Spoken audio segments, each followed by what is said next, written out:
said it would be low scoring. Vegas said it would be low scoring. And by God, Brent, Georgia versus Notre Dame in the Sugar Bowl was low scoring.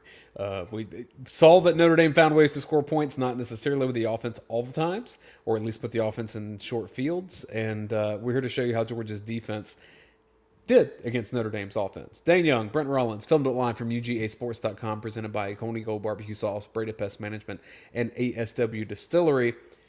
This started out really good for Georgia, Brent, that Notre Dame struggled on the first drive. And then even First quarter. Going late into the second quarter, Yep. looks like you're going to go into half 3-3, maybe worst case 6-3. And let's show you how we get there. It starts with Michael Williams, who, man, what an enigma of a career for him, because you always see the flashes that make him a potential first-round pick. Some lack of consistency, some health issues that he's had, but disruptive from the bat. You know what's interesting is, because I was looking at it, and I need to re-look at it again, is he didn't really register anything in the box score for this game. And I wonder if this doesn't get counted as a batted pass because Leonard catches it. And it did count as a catch for Leonard. I remember looking at that in real time. He did get counted in PFF as having a batted pass. But yeah, Leonard, have you ever seen this, by the way? Have you ever seen a quarterback try to throw it again after this happened? Like, this was just, if anything, hey, this is going to be a weird game. The first play for Notre Dame's offense is like, yep, this says it's going to be a weird game. I haven't seen it, but I mean, look, if I have some of these Georgia defenders running at me too, maybe I make the same decision, just in real time of like, oh, I don't want to deal with that right now. So I will say, though, in terms of just, we talked about how, hey, on a lot of these spread type things, it's a one read, it's a quick throw, quick decision. I know who I'm going to, and I'm going to throw it. And because of that, if you're a pass rusher, if I don't win instantly and get a true instant win, then getting hands up. And that's what Georgia did here. And it could have, you get it to where it puts up in the air versus batting it backwards right back to the QB. It would have been nice, but it's not like you can really control that. Even if it's thrown, that ball's getting knocked down or whatnot. The coverage was there. Yeah. Good job by Georgia. There's really only a couple points in the game where coverage wasn't there. And it's more of a miscommunication or just one issue particularly. But still, how do you like these? Jalen Walker said, hey, I'm a first-round pick. How do you like this? I mean, it's something they do a lot. And obviously when you see that, it's like, okay, who's coming into that position? So somebody's coming there, but who is it? And sometimes it's just to ensure that he gets a one-on-one.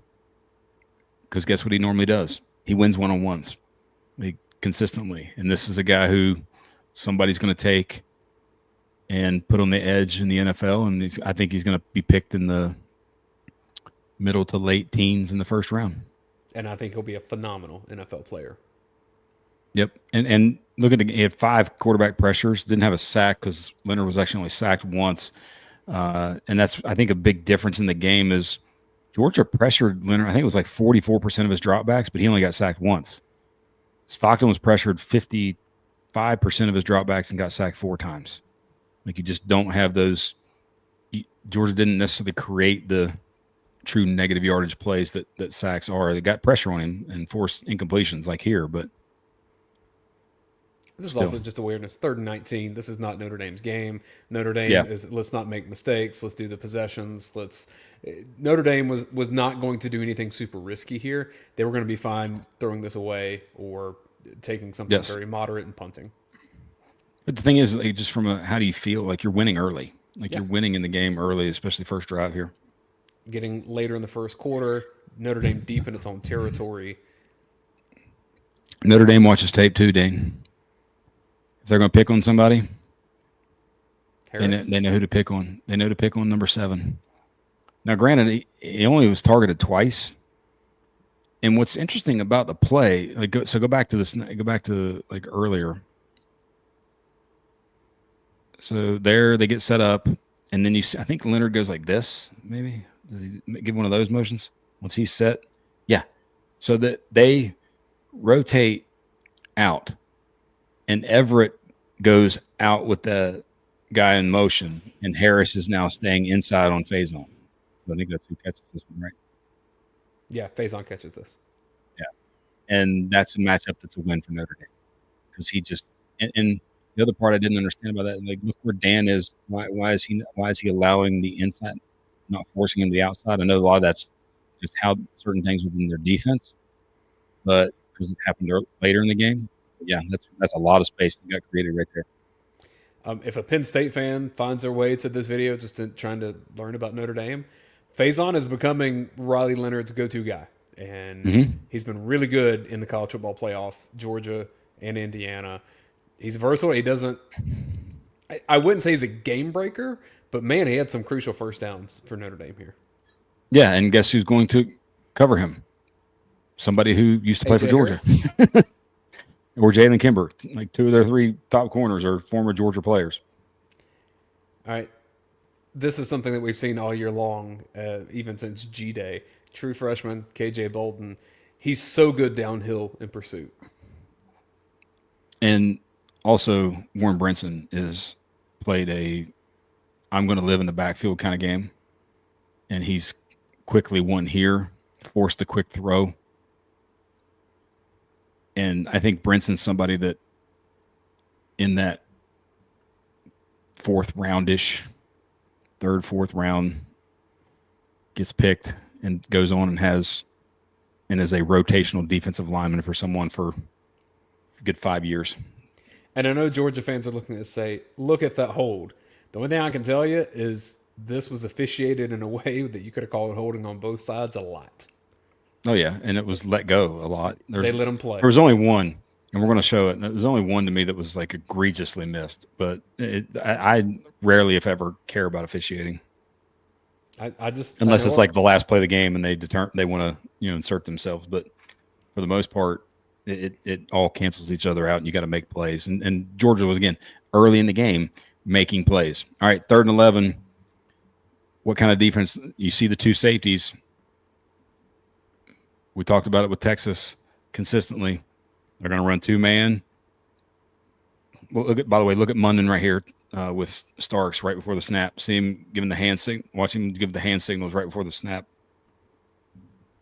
So he's like, hey, in and out banjo, whatever, how you want to term it. But I'll take the inside, you take outside. So watch them how they line that up. Boom, man-to-man there, man everywhere else.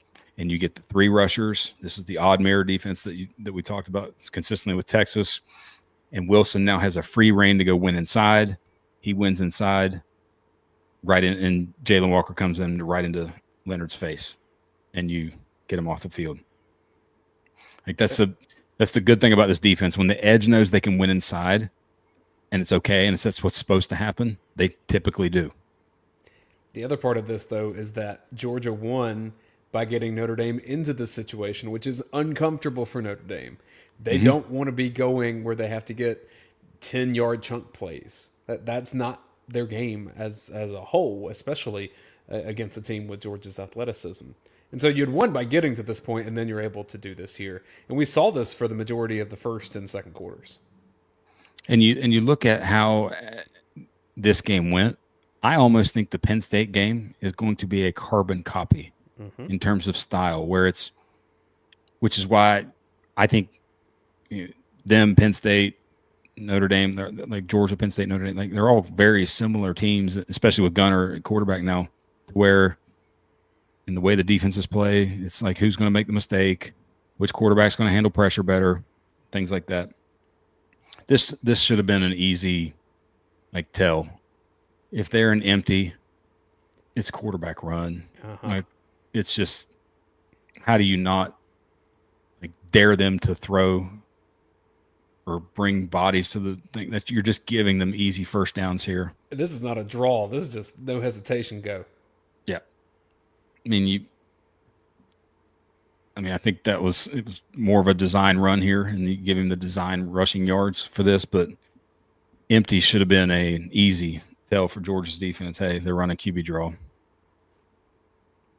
And is this Jalen that has to react a little faster to try to fill a hole?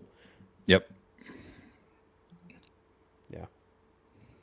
This was the most successful thing that Notre Dame did in this game was and it didn't really do it much early, but Riley Leonard running and getting some difficult yards, other than Jalen Milroe, I think he's the best athlete at quarterback that Georgia has faced as a whole this year. And I'm including Haynes King, who's also a gamer, and he was really good against Georgia. Yeah. Riley Leonard is a very smooth running athlete where I don't think people realize how quick he was moving. And then, he's a pretty physical guy too. I'm very impressed with him. I can see why Notre Dame wanted him from Duke. And I think the next play is the one that you realized, ooh, he is a little different as a runner. And it's like very small windows to run through. And this is just natural feel as a runner, by the way, that he shows on this play, because they're running this, and we talked about this on the preview.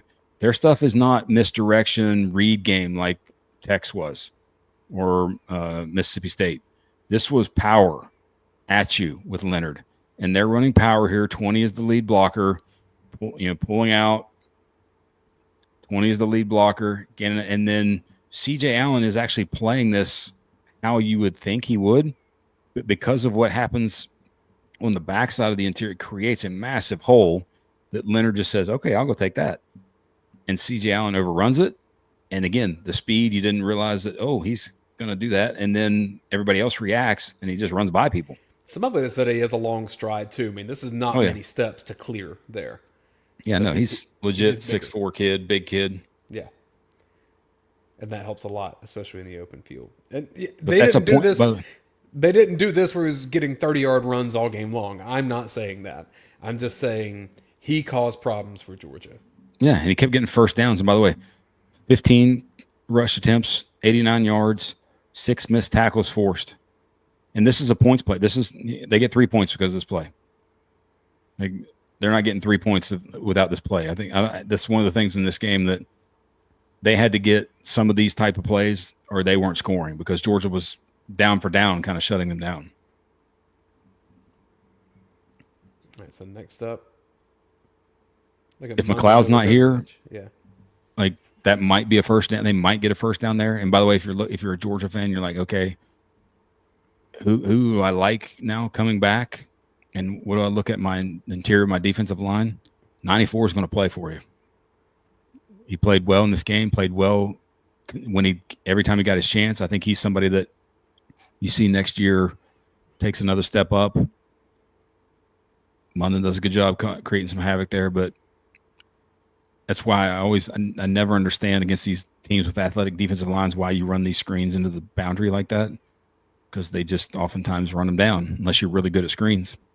But no, that's one guy that looking ahead to next year, that'll be a good guy to have along the defensive line. Eyes on Jalen Walker here. If he's not what he is on this play, this is a first down. Which 54 is a young guy for them. But pause it right about that. So see the guy that's number 5, not 2, the guy that ran the kick. Yeah, right there. If he has a clean pocket and just sitting there, comes through wide open. Nobody's there. Like Everett's kind of looking at him a little bit, but he sits down. So if Walker doesn't get this pressure, one of his 5, that's the first down. 5 pressures is a lot against this team too. They tried to establish a run with the running backs, didn't do a whole lot of that. Yeah, couldn't. And actually, we're not really showing a lot of those plays because they just couldn't do it. Georgia, there's one later that we show of Price that's the longest run that either him or Love had. This is where they brought some of the Georgia Tech stuff to it. Little jet sweep with the H and running back lead, power read action on the inside. And Dan Jackson does a good job of being physical. Aguero's chasing, makes the tackle, but by the way, the guy actually tripped on his own player, and he tripped on his own player because Dan hit him. I love that Dan had the arm extended, though. Like, I'm going to do everything I can. I'm going to try to make the tackle. Yeah. Effort, man. You never question that guy's effort. And all right, so the first half, Notre Dame tries to do what they do. And then they realize about, I think, midway through the or early part of second quarter, midway after a few drives, hey, we just can't run up and run or can't run our normal stuff and go at these guys. It's just not working. So we're going to start jet sweeps. We're going to start getting it more spread out, and then see the QB draw, you see the QB power, and then the next play, like this is just too easy on first down. Let's set up and have a throwing play, and then he just takes it and reads it and takes it and this is something for me where the way Georgia plays defense, look who's on the field at defensive line. Yeah, and you get the man coverage everywhere, by the way. So the back runs out, Munden runs out of the box. I think it was I want to say it was a cover 2 type look, I think, in this with cover 2 man under. I can't remember exactly now watching it, but still, the biggest thing for me is the defensive line has played great if you want to run the ball, because you've got Brinson, Ingram Dawkins, Jordan Hall, and I think Michael, in the game, or maybe Jalen, one or the other. But Jalen. If teams spread you out with that personnel group, and you're now rushing the passer with a defensive line that's not really as athletic, and by the way, look how Leonard just shrugs off of Brinson there. It just makes it too easy for guys like this to get yardage against you. I mean, even Mississippi State had a little bit of this kind of action of, all right, we're going to spread you out. Cool. We'll take that. Blitz. The blitz team, I think it was 45% of the dropbacks. Let me check that to be sure. I want the eyes to go to C.J. Allen here because, woo. This is the one sack they got, and this is where, like, the ability of Georgia to run this sort of cross dog with the linebackers and the way they just destroy running backs. And by the way, they know that's their job because they know it frees up the other guy. And that's how you get that sack. I said this constantly on the watch along, but I think this was true in this game. I would have brought 5 and 6 guys almost every play that wasn't in a power running set for them. If they were spread out like this, I would have brought the house and said, okay, I'm going to just man up and bring as much as I can, because you had success doing it. Against the blitz, Leonard was 5 of 12 for 36 yards and then this sack. And look at the situation, knowing what we know happened here at the end of the second quarter and the beginning of the third. Georgia has this defensive play. And you think, out of field goal range. Now got them out of field goal range. So what are they going to do? We're going to run the quarterback again. Running lead blocker. Sets up and gets them points. I will say this. This is the one time, especially when you watch it from the all-22 angle, where I'm wondering what in the world the umpire is looking at. Watch the running back. He comes up and straight tackles Munden right there. Like, arms around him, knocks him down. Now, not hit him hard, but that's when we're like, that one should probably be called. But the guy's there. He's got all sorts of stuff going in front of him. He's not going to see that. But still, in general, I think this was I don't know why why wouldn't Georgia's defense expect this play? Because of them knowing, hey, let's just get into potential field goal range. And the other part with Munden, the reason why he gets hit like this is look how he just sits and waits.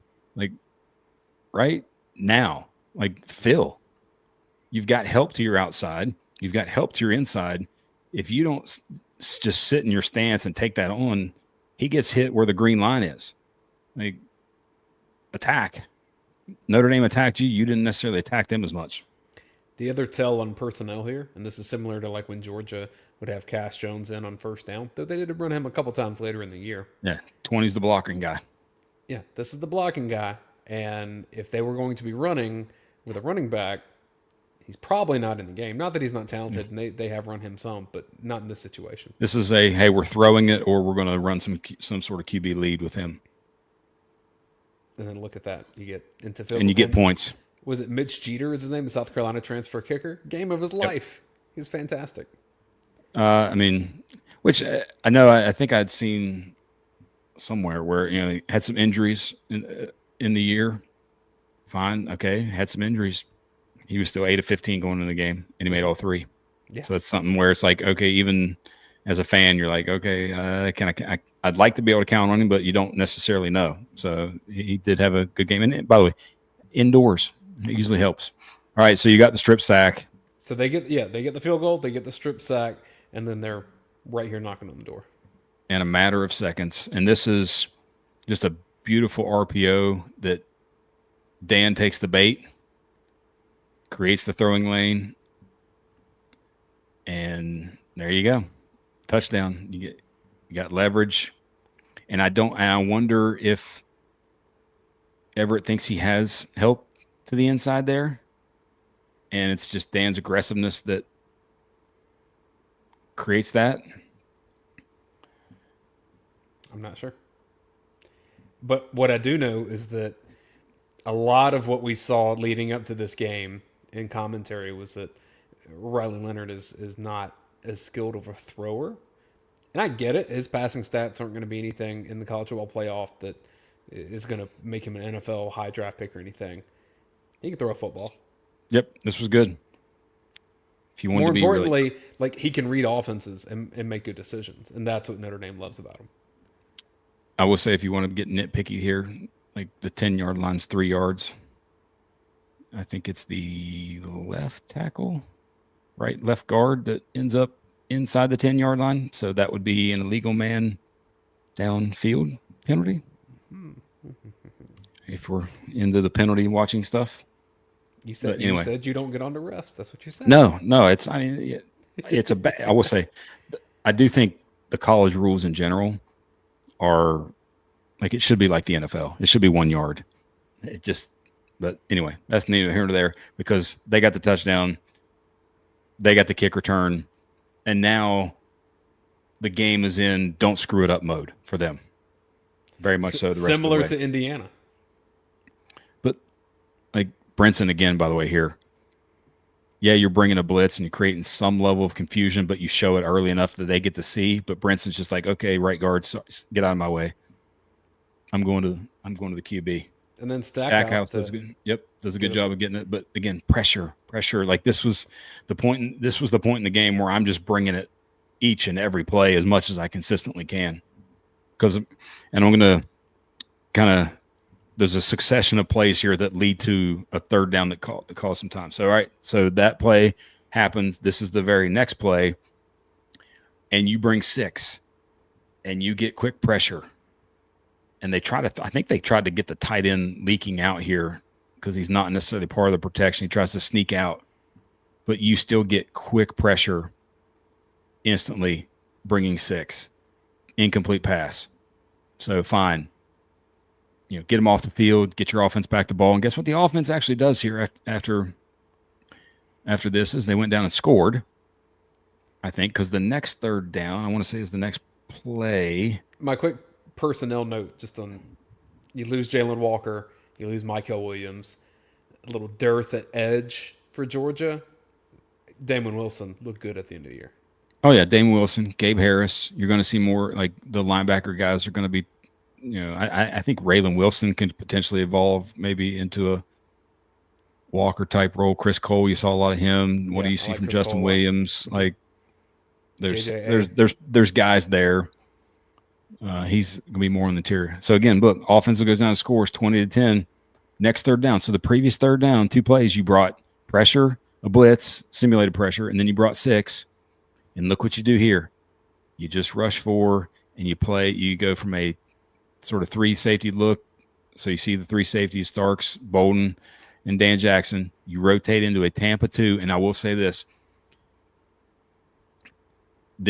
setup for rewatching this had the potential to be a perfect carbon copy of Texas for Dayne Everett. And he thought the ball was being thrown over his head instead of in front of him. Because you see the quick route here. But watch him as he's going back. So he's right there. So this is cover 2. I don't think Leonard necessarily sees that, but I think as Leonard is pulling the ball back to throw, there's the inside receiver or the outside receiver goes behind him. So he takes those extra steps back instead. And this is the point where I'd be like, dude, go be aggressive. Sit on the short stuff. Sit on the short stuff. They want to get the ball out quick. They know they're getting pressure. He sits. This is a potential pick here if he sits on it a little more. Also had this if he would have gone back to the right, but didn't need to because tight end was Yep. there the Open. whole time. And Yep. what does he? And by the way, if you do sit on it, does he throw it over your head? Maybe fine, but you got Jackson back there. Does he? But likely, what does he do? He pulls it down because he knows, hey, I'm here to take care of the football.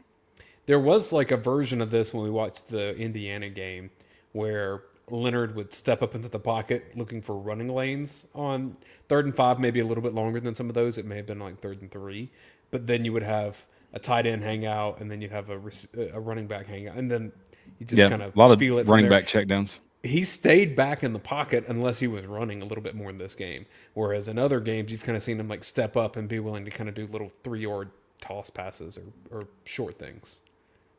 Didn't see as much of that. But again, the game also dictated it too. Why take that risk of, your hand getting hit as you're trying to throw? Yep. 3rd and 13. All right. Same drive, or not same drive, but maybe. I can't remember exactly now. But 3rd and 13. And you get this guy open, and then he almost gets the first down. And he does set up a 4th down. But why is he so open? Let's figure that out. Watch 24 and 7. That would be 2 guys in the same spot, and then 1 guy pointing to another guy, and nope, still 2 guys in the same spot. So much like you saw against Georgia Tech, and maybe even Texas a little bit. I can't remember communication issues as much, but like those were issues later. And by the way, that's a heck of a job by him almost getting that first down because Dan put a pretty big hit on him. Come NFL draft time, 24 will be viewed a little more critical with his work in coverage and work at Star. I think he'll be looked. If you had to say, hey, which of the 3 would not be a first-round pick potentially, it would be him. But I think, and it's mainly because of the position. I think he's a true safety. He's shown he's not necessarily Minkah Fitzpatrick level, and or Kyle Hamilton. Those are the guys that can. He can, but from a coverage standpoint, he hasn't shown that as well this year. So maybe that drops him a little lower, early 2nd round potentially. But now if he goes and runs 4.41 then or 4.39 or something like that, then never mind. That usually makes you some money. Yep. 4th and 1. I think everybody in the building knew that Leonard was running the ball.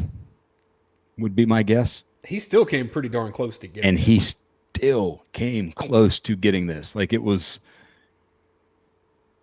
He definitely didn't get it. He stretched the ball over before, but you get the free guy, and then C.J. Allen comes and lays the wood, and he still almost got that first down. The blitz from Walker causes causes Stackhouse to be free, and he kind of doesn't realize he's not going to get it blocked, so he goes past it, and then C.J. Allen is there to do it. But by the way, big stop from the defense. Like a humongous stop from the defense. This is what puts you, and we went over in the offensive video how at this point in the game, this is where you got to actually do something. And they went 4 and out, basically, because they went for it on 4th down. So now Georgia's defense back out there just trying to give the offense a chance to make up for what it just screwed up. 2nd and 4. And again, look at 24 and 7 going to the same. This is too easy for him. But once again, watch 24 and 7 here on the motion. 2 guys. Go to 1. Slot guy's like wide open if he wants to throw it. I don't know why he didn't. Throwing lane or late, sort of the late action. And just, this is where he just took over the game. Leonard just completely took over the game. So, in this spot. And see, like, Raylan is like, you see, he was going to throw it there. Yep. The reaction of Raylan makes Riley pull it down, and then he's a good athlete, and there's a lot of space. Yep. So, good on him. All right, we're about to show the longest rush of the game from either Price or Love. Like, that's hard to fathom that. And you played this perfectly. He just outruns him. Chaz comes in, destroys the blocker, like completely throws him. Like, look at the reaction from 74 when he comes across there. Like, like Chaz is giving up like 60 pounds. And then Wilson is right where he's kind of should be, and Price just outruns him. And that's where you prevented that for the most part of this game, and this is one where you just didn't. Georgia did a really difficult, good job. by the way. It's hurt Georgia here because I think this is the drive that led to 3 points. So yeah, just these are good running backs from Notre Dame, and I know Jeremiah Love got hurt, but they didn't really do much against Georgia. Like you said, this is the longest run. 3rd and 4. Heck of a job by Bolden. Like actually hitting because you're going to see later that 20 was tough to bring down later. And by the way, for those who are like, wait, what in the world are they doing blocking? The ball's thrown behind the line of scrimmage so they can block. But great job by him seeing this, because if he doesn't make the tackle, that's likely a first down and, just more issues for Georgia's defense. He's a star. He'll be the best player, one of the best players returning next year. Yeah. He's the real deal.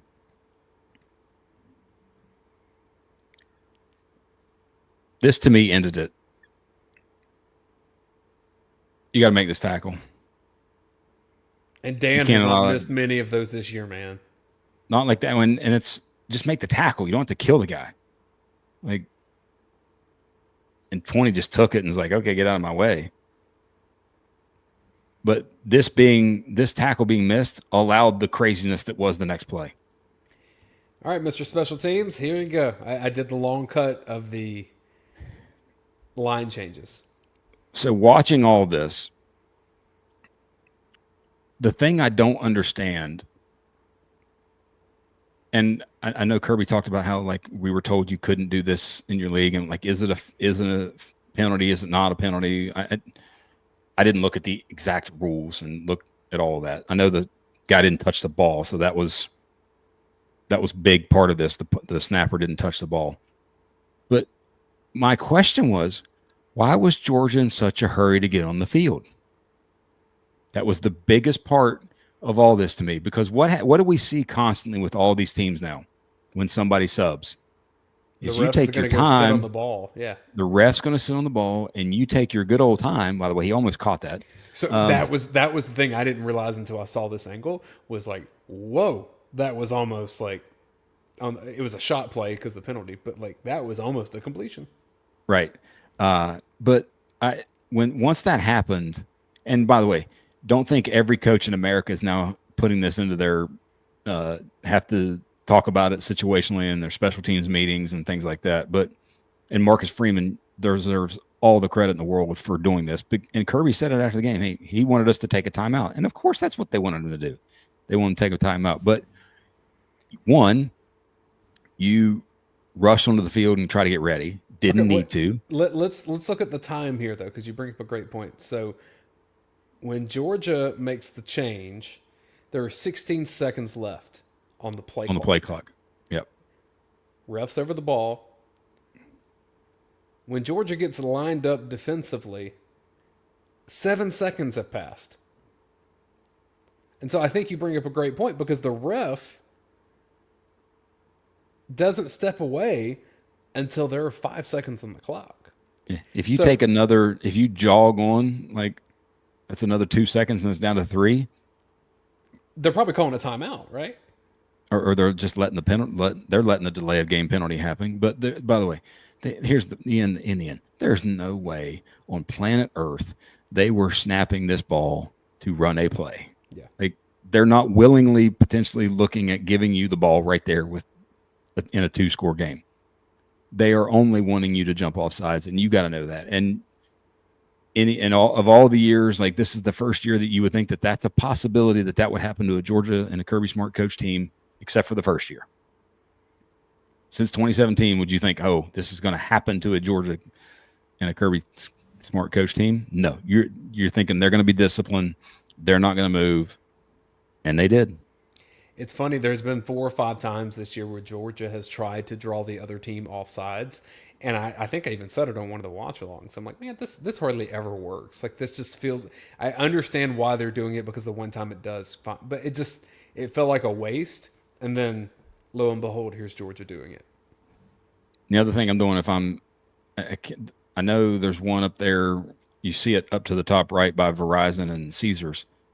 And I don't know where the other one is, but as a player in these situations, I'm always like checking the play clock because I know in high school, like it's right there on the field line. You can sort of see it line of sight. I've got like one eye on the ball, one eye on the play clock kind of thing, but still yet like this just you shouldn't let this happen. They weren't going to snap the ball. Like you got to be more disciplined, and this was kind of the microcosm of Georgia's season, if you ask me.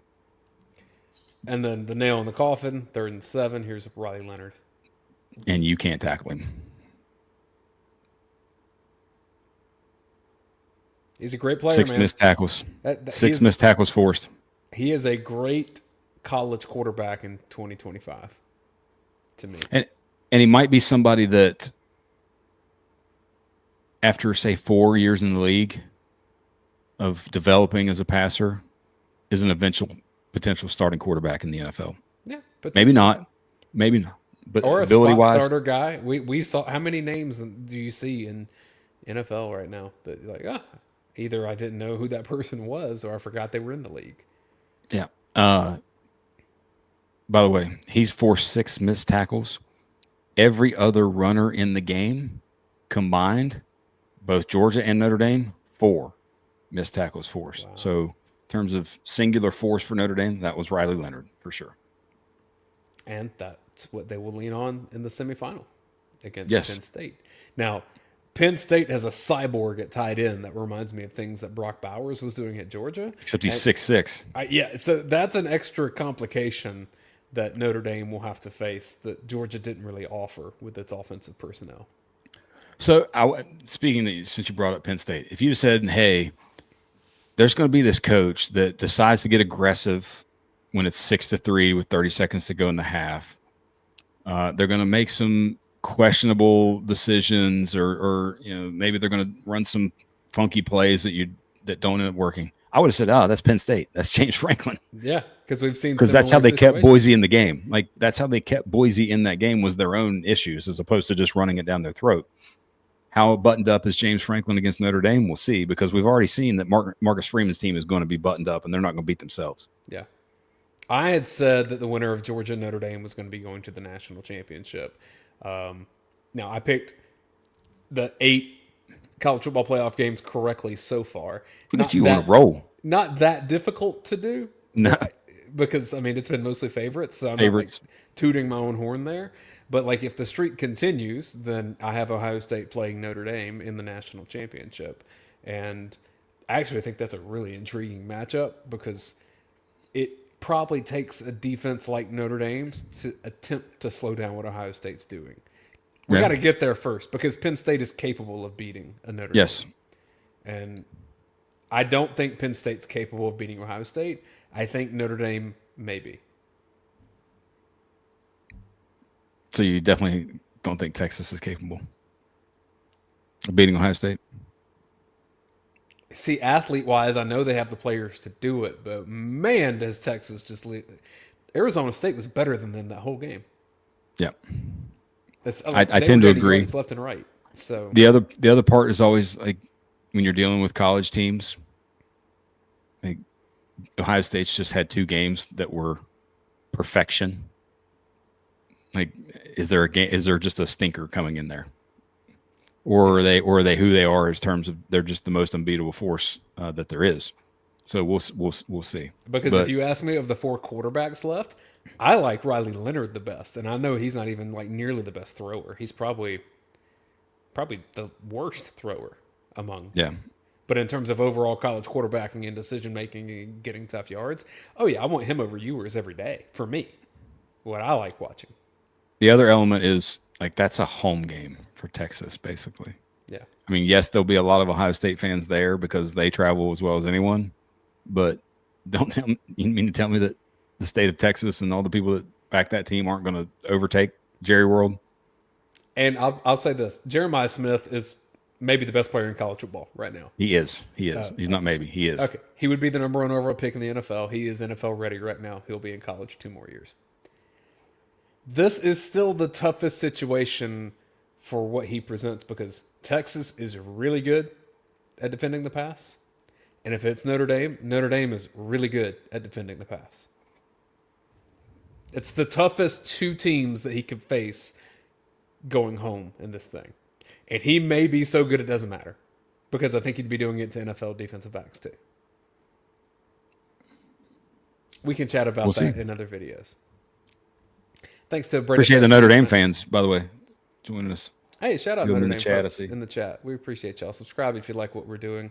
I don't think we'll be doing Film Don't Lie on Penn State and Notre Dame, but we're always tweeting out content. We're watching the games. We love balls, so. Well, I'll be talking about it with the neighbor next door. So we'll check out Tuesday. David Pollock's college football channel. I forget what the exact thing is called. I'm sorry, but I think that is what it's called. If you get on YouTube and you search David Pollock college football, subscribe to that channel too because that's good people, and Brent's on there. So Brent's also good people. Also, Breda Pest Management, good people, the official pest control of the Georgia Bulldogs. Oconee Gold Barbecue Sauce. Go to OconeeGoldBBQSauce.com. And then ASW Distillery. It is distilled by dogs. 5 of the 6 founders are UGA grads. Hunker Bourbon, Hunker Vodka. You buy those. Portion of the proceeds go to Georgia's Classic City Collective, helping Georgia's NIL efforts. And so these are the season-long sponsors of Film Don't Lie. The reason that we do this on YouTube is because these folks support us and make that possible for us to be there and not behind some paywall, because we don't want that. We want to be able to share with everyone who's made this channel what it is. I know you're a fan of comedy. Yeah. So speaking of comedy, just to give you a list of names that I've been called on the other show with DP. And thank you, D Rock Irish. Appreciate that. So I've gotten called Dana White, Joe Rogan, bald head, yeah. Cue Ball. Okay. One of them said, I saw someone say, "Where's Paul Feinbaum?" And I don't know if that was a me thing or a you're completely or bald. they're saying he has the cul-de-sac going on, like he's hanging on to the lower rim. I wonder if that comment was more of an SEC could be anti-SEC thing. I love Paul Feinbaum, one of the nicest people I've met in media. Fantastic. But yeah, bald guy. Rarely is the name reference, but hey, it's fun. Well, so those are the comedies of names I'm getting called there. Maybe I'm not picking on you enough. That's what you're telling me. Yeah, I need some more good names. All right, it's coming in the stand-up comedy routine. I'll just bash. Well, and also one last thing. First one of these we've done at the end of the season after a loss. Because the last time Georgia lost at the end of the season, and by the way, that's including bowl games, indoor national championships. That was the Texas game, and we've been doing Film Don't Lie since after that. So that was Texas. This was an interesting new experience. Early 2019. Yeah, first season? part of 19. Yeah. That was the last season we didn't do Film Don't Lie. Who was the quarterback? Was that Sam Ehlinger? Yes, because he said the "I'm back" thing, or "we're back," or something like that. They weren't back yet, but now they're back. Not yet. You make it to the Final Four twice, you're back. And so was Notre Dame. Notre Dame's back. Penn State, we'll see. All right, so one last question, because I know we're going along here. Do you think the 4 best teams are in the Final Four? I think Ohio State's one of the 4 best teams. I think no is my quick answer. I think Notre Dame is one of the best four best teams. I can't say that Texas is when I saw Georgia beat them twice. I don't think Texas is one of the 4 best teams. I think Oregon to me is the playoff and a bad day. And is Penn State one of the 4 best teams? I don't have enough information to say that. I can tell you they've had the easiest path in the playoffs so far. Yes. With SMU and Boise. Yes. So if we're going strength of schedule here, Notre Dame's path was harder than Penn State's at this point. Yes. Because Boise and Indiana were about the same. And Georgia's way obviously ahead of SMU in that realm. And Texas almost lost to Clemson too. I mean, Clemson made that a game. So they didn't almost lose. I probably exaggerated that. Clemson got back in it. How about that? Yes. Clemson's sneaky good next year. Watch out. A lot of returning talent. Also agree with that. Okay. We're going to wrap this. Film Don't Lie for UJSports.com. Subscribe to the channel. Like the page. Thanks, everybody.